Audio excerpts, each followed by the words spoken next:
Every year, California burns. The skies turn orange, homes crumble into ash, and lives are forever changed. It feels like a seasonal tragedy, one that's become part of life on the West Coast. But what if I told you this isn't just about nature? It's a story of choices, warnings ignored, and lessons we've failed to learn for over a century?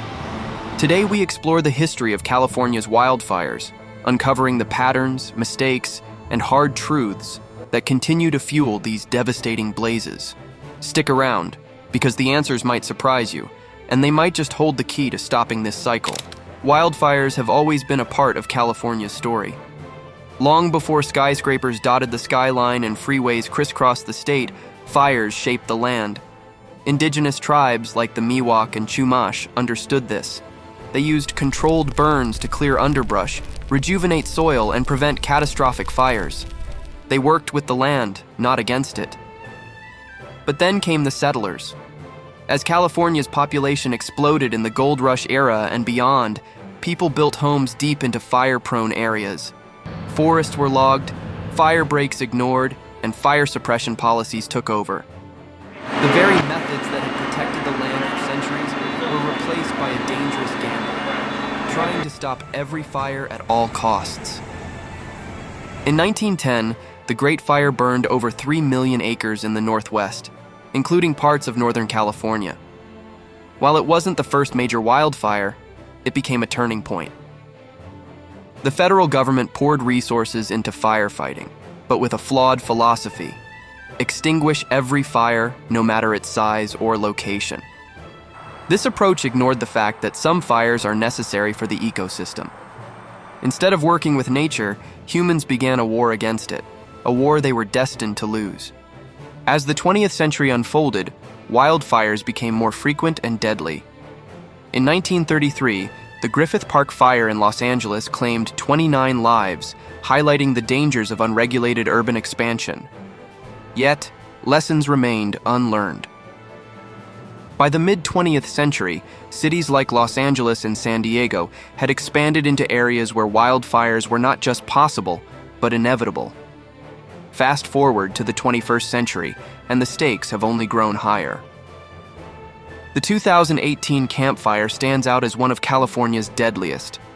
Sparked by outdated power lines, it destroyed the town of Paradise, killed 85 people, and left nearly 19,000 structures in ruins. This wasn't just a natural disaster, it was a preventable tragedy rooted in decades of neglect and poor planning. The same story plays out year after year. Fires like the Palisades and Eaton blazes are not anomalies. They are the result of patterns that stretch back over a century. And while each fire is unique, they all share common threads: ignored warnings, poor infrastructure, and the persistent encroachment of human development into fire-prone areas. California's geography is a significant part of the problem. The state's Mediterranean climate features long, dry summers and wet winters. This cycle encourages vegetation growth, which, when dried out by summer heat, becomes a perfect fuel for wildfires. The Santa Ana winds, which can reach hurricane speeds, further fan the flames, turning small sparks into massive infernos. But nature isn't solely to blame. Human choices have amplified the risks. Suburbs continue to be built in wildfire zones despite clear evidence of danger. Infrastructure, like power lines, remains outdated and prone to failure. And the looming specter of climate change has made everything worse. Rising temperatures dry out vegetation faster, extend fire seasons, and make wildfires more intense and unpredictable. History has shown us what works. Indigenous fire management practices offer a blueprint for reducing the buildup of dangerous fuels. Controlled burns, once a common practice, can prevent small fires from growing into catastrophic events. Proper urban planning, which includes creating defensible spaces around homes, could significantly reduce the impact of wildfires on communities. Modernizing infrastructure, especially power grids, could eliminate one of the leading causes of fire ignitions. Despite these proven solutions, progress has been slow. Fire suppression remains the dominant strategy, even as evidence mounts that it's not enough.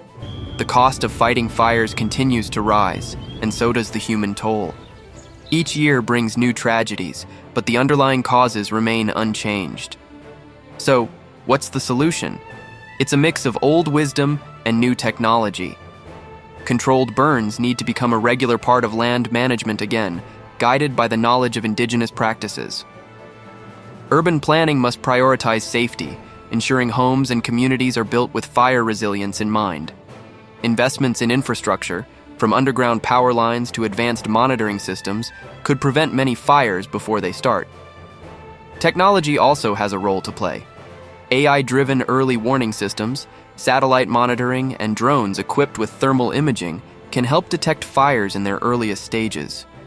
These tools, combined with traditional methods, could revolutionize how we manage wildfires. But the most important change needs to happen in how we think about fire. It's not the enemy. It's a natural and necessary part of the ecosystem. By learning to live with fire instead of fighting against it, California can break the cycle of destruction. California's wildfires are a story of destruction, but also resilience. The land recovers, as it always has. The people rebuild, as they always do. But resilience isn't enough. To truly move forward, we must learn from history and embrace the lessons it offers. The path to a safer future is clear. The question is whether we'll take it before it's too late. The answers are within our grasp. The challenge is acting on them. So, what will it take for California and the world to finally learn?